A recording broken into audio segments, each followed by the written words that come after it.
ایک تو ان دنوں کو عبادت میں گزارنا وہ تو ہے ہی انشاءاللہ، نماز، تلاوت وغیرہ، دعا، ذکر، اور اصل مقصد یہی ہے، لیکن ساتھ ساتھ ہمیں آئندہ کے لیے اپنے اندر کیا کیا چیزیں ایسی پیدا کرنی چاہیے جو ہمیں آئندہ بھی انشاءاللہ دین پر استقامت ہو، اور دوسروں کے بارے میں بھی ہم کو فکر مندی کی ضرورت ہے۔ یہ ایک کتاب ہے حضرت مولانا منظور صاحب نعمانی رحمۃ اللہ علیہ، جو حضرت مولانا سجاد صاحب دامت برکاتہ العالیہ ان کے والد محترم ہیں، اور علامہ انور شاہ صاحب رحمۃ اللہ علیہ کے شاگرد خاص ہیں۔ انہوں نے یہ کتاب لکھی ہے، اس کا نام ہے اسلام کیا ہے، یعنی اسی کا جواب ہے، اسلام کا مختصر اور جامع تعارف۔ یہ خود بھی پڑھنے کی چیز ہے اور دوسروں کو بھی پڑھانے کی۔ حضرت نے شروع میں جو لکھا ہے اس کو پہلے ہم پڑھتے ہیں۔ مقدمہ ہی ہے، اللہ اور رسول صلی اللہ علیہ وسلم کے وفاداروں اور دین کے درمندوں سے ناچیز مؤلف کی گزارش۔ اللہ اور اس کے رسول کے وفاداروں، اللہ تعالی ہم کو بھی ان میں شامل کرے، ہمارے گھر والوں کو بھی، اہل عیال کو بھی، قیامت کے تک آنے والی نسلوں کو ہم اللہ تعالی اللہ اور اس کے رسول کے وفاداروں میں شامل فرمائے۔ اللہ اور رسول کے وفاداروں اور دین کے درمندوں سے ناچیز مؤلف کی گزارش۔ کیا فرماتے، اس کو ذرا دھیان کے سننے کی ضرورت ہے۔ اگر بالفرض کا مطلب کیا ہے؟ جو چیز بظاہر نہیں ہو، 2 منٹ کے لیے مان لو وہ ہو گیا، اس کو کہتے ہیں بالفرض۔ پتہ نہیں انگریزی میں کیا کہتے ہو تم اس کو؟ ہاں، مجھے تمہارے الفاظ بولتے ہوئے بھی جھجک محسوس ہوتی ہے، چونکہ مجھے اس کا تلفظ تو ہوگا نہیں، اب تم ہنسو گے، اس لیے میں الفاظ بولتا ہی نہیں۔ کیوں اپنے آپ پر کسی کو ہنساؤ، ہے نہیں؟ جیسے کوئی بڑے میاں ہو، وہ بہت انگریزی پڑھے، بہت بڑے آفیسر ہوں، اب کسی چھوٹے سے بچے کے سامنے الحمد پڑھے اور آتی ہے ہی نہیں، تو وہ چھوٹا سا بچے بھی ہنسے گا کہ نہیں ہنسے گا؟ تو میں اپنے آپ پر دوسروں کو ہنسانا نہیں چاہتا ہے، اس لیے میں کوشش کرتا ہوں کہ بیان کے دوران کوئی بھی انگریزی لفظ میری زبان پر نہ آئے، تاکہ دوسروں کو ہنسنے کا موقع نہ ملے۔ ایسے ہمارے حضرت تھے رحمۃ اللہ علیہ، میں نے ایک مرتبہ میں ان کو اپنی اصلاحی کافی دیتا تھا، اللہ کے میرے گناہوں کو معاف کرے، وہ کھو گئی کہیں، تو اس میں نے لکھا تھا کہ جمعرات کو ہمارے یہاں وہاں تقریری پروگرام ہوتا ہے، تو حضرت نے اس پروگرام کو کاٹا اور لکھا نظام، یعنی انگریزی لفظ۔ اس کا مطلب نہیں کہ انگریزی خدا نخواستہ تو کوئی ایسی چیز جس سے نفرت کی جائے، وہ سیکھنے کی زبان ہے، لیکن سیکھے پھر اچھی طرح سے، کسی دوسرے کو ہنسنے کا موقع۔ اکثر جو مولوی انگریزی کے الفاظ بولتے ہیں وہ تلفظ صحیح ہوتا نہیں، وہ تو مولانا حمید اللہ صاحب خیر الگ معاملہ ہے، اور جیسے کچھ حضرات بولے تو وہ اچھا لگتا ہے، لیکن جن کو انگریزی کی شدھ بدھ ہے نہیں، اب کہیں رٹے رٹائے چند الفاظ بول دیے، تو بعض مرتبہ آپ جیسے لوگ ہیں چاہے زبان سے کچھ نہ کہیں، لیکن دل میں یار کیا کس انداز سے بول رہا ہے۔ اس لیے یا تو میں ایسی سیکھوں کہ مجھے اس کا تلفظ بھی آ جائے اور وہ بڑھاپے بھی نہیں ہوگا، اس لیے میں حتی الامکان کوشش کرتا ہوں۔ کیا کہہ رہا تھا، یہ کس پر آئی تھی بات؟ بالفرض، کہ اگر بالفرض اللہ تعالیٰ تھوڑی دیر کے لیے ہماری اس دنیا میں رسول اللہ صلی اللہ علیہ وسلم کو پھر سے بھیج دیں، اور آپ مسلمان کہلانے والی موجودہ امت کی زندگی اور اس کے طور طریقوں کو دیکھیں، تو آپ کے دل پر کیا گزرے گی؟ یہاں ایک معمولی درد رکھنے والا کوئی عالم ہو، کوئی دین کا فکر مند ہو، وہ جب دوسری کی بے دینی کو دیکھتا ہے تو اندر ہی اندر بیچارہ بے چین ہوتا ہے۔ تو حضور کی تو شان ہی بلند تھی، کفار کے لیے اتنے بے چین تھے کہ اللہ نے فرمایا فَلَعَلَّكَ بَاخِعٌ نَفْسَكَ عَلَىٰ آثَارِهِمْ إِن لَّمْ يُؤْمِنُوا بِهَٰذَا الْحَدِيثِ أَسَفًا۔ وہ تو غیروں کا معاملہ، اپنوں کے کو دیکھ کر تو آپ پر کیا گزرے گی؟ تو فرماتے ہیں اور اللہ تعالیٰ کے جن بندوں کو اب بھی آپ کے لائے ہوئے دین سے کچھ لگاؤ ہے اور جن کے دل دین کے درد فکر سے خالی نہیں ہوں گے، ان کو آپ کا پیغام اور فرمان کیا ہوگا؟ یعنی عام امت کے حالات کو دیکھ کر آپ کے دل پر کیا گزرے گی، اور آپ کے امت کے وہ خوش نصیب حضرات جن کے دلوں میں دین کا درد ہوگا، ان کو حضور کیا پیغام دیں گے امت کے بارے میں؟ اب فرماتے ہیں حضرت مولانا منظور صاحب نعمانی علیہ الرحمہ، اس عاجز کو اس میں ذرہ بھی شک نہیں ہے کہ مسلمان کہلانے والی قوم کی اکثریت کی موجودہ غیر اسلامی زندگی اور حد سے بڑھی ہوئی غفلت و معاشیت کو دیکھ کر آپ کو اس سے بہت زیادہ روحانی اور قلبی تکلیف ہوگی جتنی طائف کے شریر کافروں کے پتھروں سے اور احد میں ظالم مشرکوں کے خونی حمل سے ہوئی تھی۔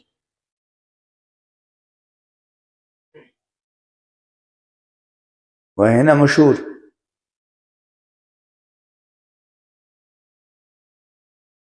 ان کو ہوئی تھی پھانسی منصور کو، یا کسی کے بارے بزرگ کے بارے میں کہا گیا کہ لوگ ان کو پتھر پھینک رہے تھے اور ایک نے پھول پھینکا،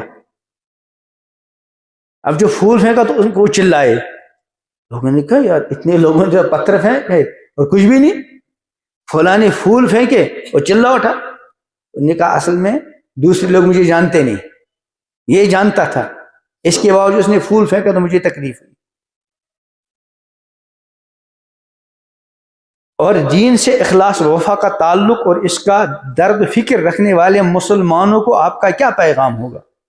آپ کا پیغام یہ ہوگا کہ میری بگڑی ہوئی امت کی دینی حالت کی درستگی کے لیے اور ان میں ایمانی روح اور اسلامی زندگی پھر سے پیدا کرنے کے لیے جو کچھ تم اس وقت کر سکتے ہو اس میں کمی نہ کرو۔ اور یہ حضور کا پیغام ہوگا، یعنی عام امت کی حالت کو دیکھ کر تو قلب اطہر بہت تکلیف گزرے گی، اور امت کا جو مخصوص طبقہ ہے دین کا فکر رکھنے والے، ان کے لیے کیا پیغام ہوگا؟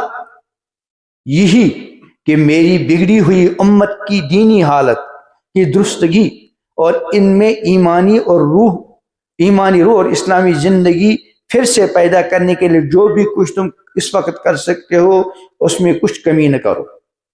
اس بندے عاجز کی اس بات کو اگر آپ کا دل قبول کرتا ہے تو اسی وقت فیصلہ کر لیجئے اور اپنے جی میں طے کر لیجئے کہ آئندہ سے اس کام کو اپنی زندگی کا جز بنا لیں گے انشاءاللہ۔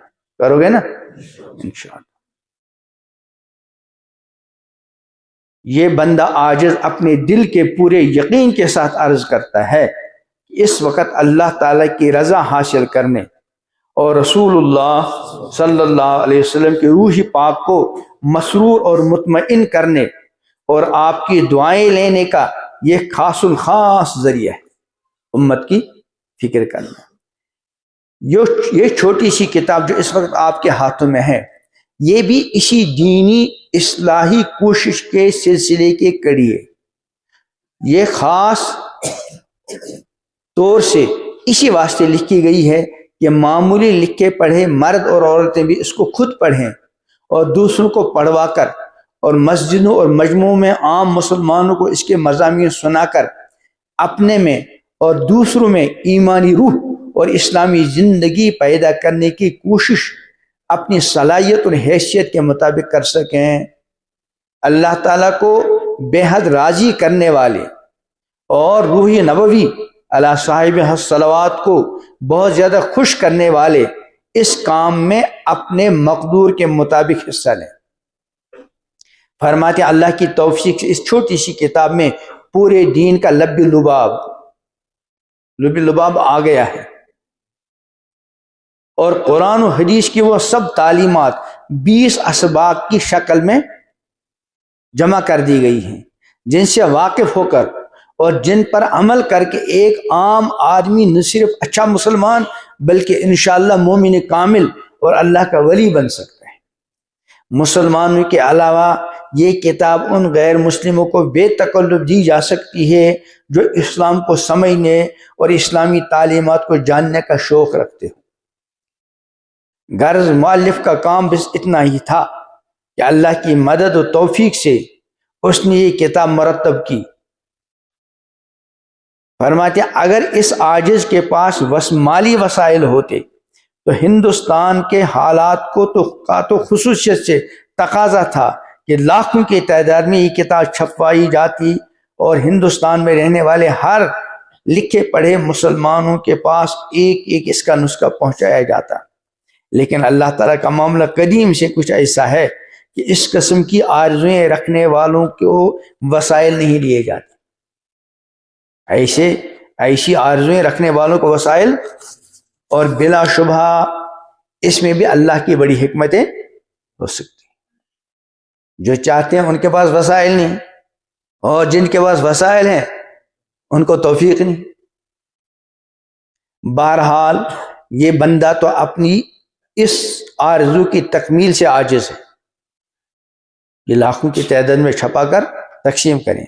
البتہ جن ایمان والوں اور ایمان والیوں کی نظر سے یہ کتاب گزرے، اگر وہ اللہ کی رضا اور روح نبوی صلی اللہ علیہ وسلم کی مسرت اور آخرت کے بے انتہا ثواب حاصل کرنے کی نیت سے یہ عزم کر لیں ہم زیادہ سے زیادہ مسلمانوں تک یہ کتاب یا اس کے مضامین پہنچائیں گے تو انشاءاللہ بڑی حد تک اصل مقصد حاصل ہوگا۔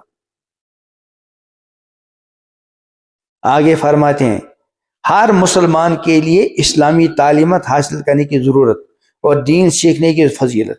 بھائیو، اتنی بات تو آپ سب جانتے ہیں کہ اسلام کسی قوم اور ذات برادری کا نام نہیں کہ اس میں پیدا ہونے والا ہر آدمی آپ مسلمان ہو اور مسلمان بننے کے لیے اس کو کچھ نہ کرنا پڑے۔ ارے ایسا نہیں۔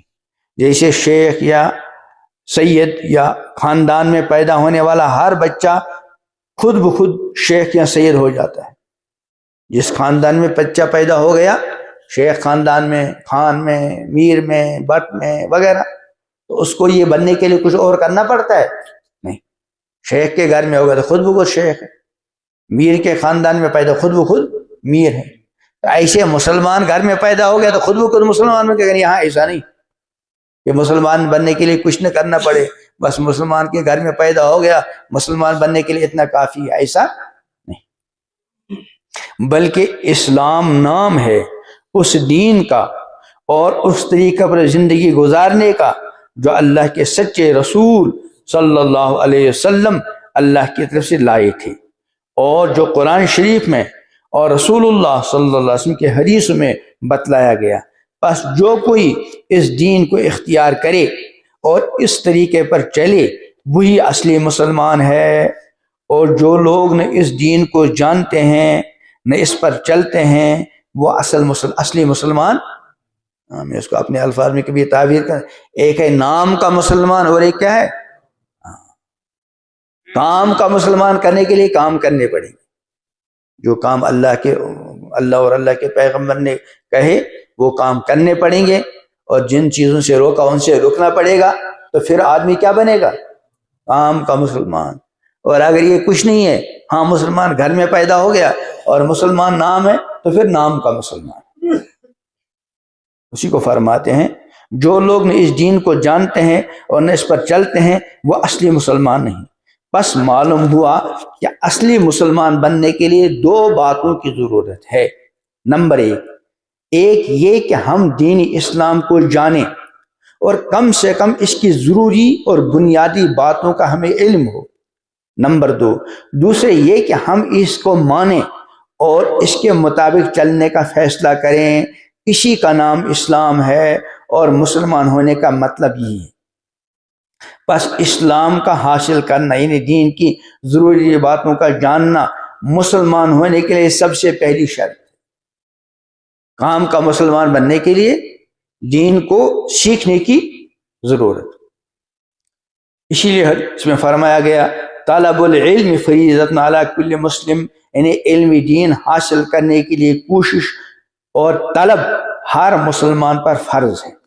اور یہ بات ہمیشہ یاد رکھنے کی ہے کہ دین میں جو چیزیں فرض ہیں، دین میں جو چیز فرض ہے اس کا کرنا عبادت ہے۔ اس لیے دین سیکھنا اور دینی باتیں جاننے کی کوشش کرنے کی بھی عبادت بہت بڑی عبادت ہے، اور اللہ کے یہاں اس کا بہت بڑا ثواب ہے۔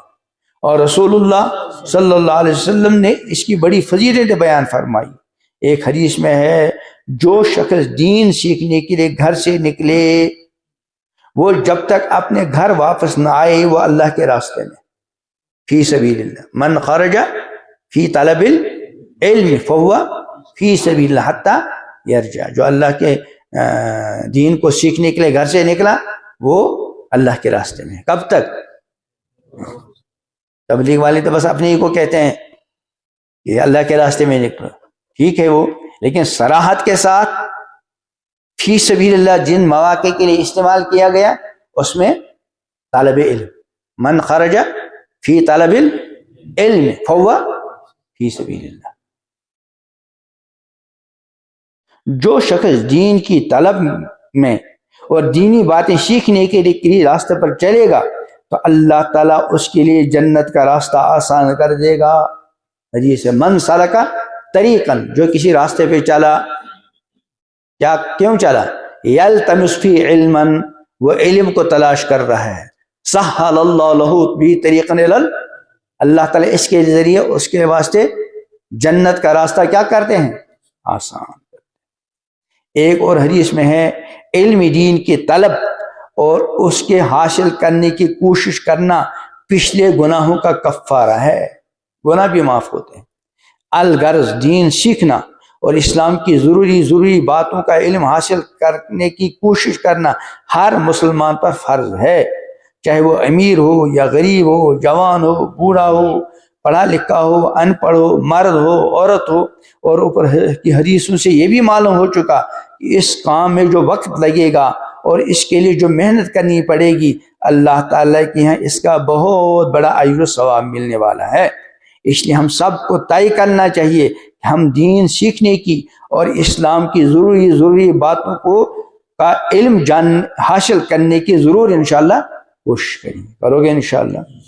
جو مسلمان بھائی عمر زیادہ ہونے کی وجہ سے یا کام کاج کی مشغولیت کی وجہ سے کسی اسلامی مدرسے میں داخل ہو کر باقاعدہ اس کے طالب علم بن کر دین کا علم حاصل نہیں کر سکتے، ان کے لیے دین سیکھنے اور دین کی ضروری باتیں معلوم کرنے کا آسان طریقہ یہ ہے کہ اگر وہ پڑھے لکھے ہیں تو دین کے معتبر کتابیں دیکھا کریں، جیسی اسلام کیا ہے، ایسے مولانا منظور نعمانی کی دوسری کتاب ہے، بہت عظیم کتاب، معارف الحدیث، بہت آسان بھی ہے اور بہت جامع۔ اور جو پڑھے لکھے نہیں یا بہت کم پڑھے ہیں، وہ اچھے پڑھے لکھوں سے ایسی کتابیں پڑھوا کر سنا کریں۔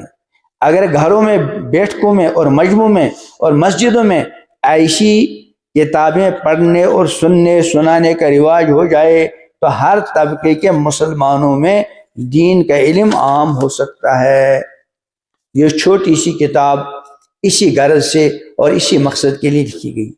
اس میں دین کی تمام وہ ضروری باتیں اور رسول اللہ صلی اللہ علیہ وسلم کی وہ ہدایتیں جو ہر مسلمان کو معلوم ہونی چاہیے، بہت آسان زبان میں لکھی گئی ہے۔ آپ ان باتوں کو خود سیکھیں، دوسروں کو سکھلائیں اور بتلائیں، اور دنیا میں اسلامی باتوں کا رواج دینے والے اور پھیلانے کی کوشش کو اپنی زندگی کا مقصد بنائیں۔ حدیث شریف میں ہے، جو شخص دین سیکھنے اور جاننے کی اس لیے کوشش کرے کہ اس کے ذریعے اسلام کو زندہ کرے، یعنی دوسروں میں اس کو پھیلائے اور لوگوں کو اس کے مطابق چلائے، اور اسی اسنا میں اس کی موت آ گئی تو آخرت میں وہ پیغمبر علیہ السلام کے اس قدر قریب ہوگا کہ اس کے اور پیغمبر کے درمیان صرف ایک درجے کا فرق ہوگا۔ اللہ تعالی ہم سب کو توفیق دے، خود دین سیکھیں، دوسروں کو سکھلائیں، خود دین پر چلیں، دوسرے بندوں کو دین پر چلانے کی کوشش کریں۔ یہ تو بالکل اس کا جو ہے ایک طرح کی تمہید تھی، مقدمہ تھا، اصل مضامین آگے آ رہے ہیں انشاءاللہ کل سے ان کو پڑھیں گے، ان دنوں میں جتنے بھی ہو جائیں۔ یہاں جو ہمارا اعتکاف کا نظام ہے اس میں آرام بھی ہماری اہم ضرورت ہے، لیکن آدمی ہر وقت سویا ہی رہے ایسا بھی نہیں۔ 6 گھنٹے کافی ہیں، 2 گھنٹے تو رات کو مل جاتے ہیں، 3 گھنٹے صبح کو ہیں، 1 گھنٹہ اس وقت کافی ہے، تو 3:30 سے لے کر 4:30 تک، ٹھیک ہے نا؟ یہ کم ہے؟ کافی ہے؟ چلے 1 گھنٹے سے 1.25 گھنٹے تک، 1 گھنٹہ ذہن میں رکھیں، کبھی نیند کا غلبہ ہوگا 1.25 گھنٹہ۔ اور یہ جو ملنے والے آتے ہیں ان کو کہہ دو صبح 11 بجے سے پہلے کوئی نہیں آئے گا۔ آج بھی کوئی کھٹکھٹا رہا تھا، ایک مرتبہ وہ چھوٹا بچہ آ گیا میرا، اس نے کھٹکھٹایا۔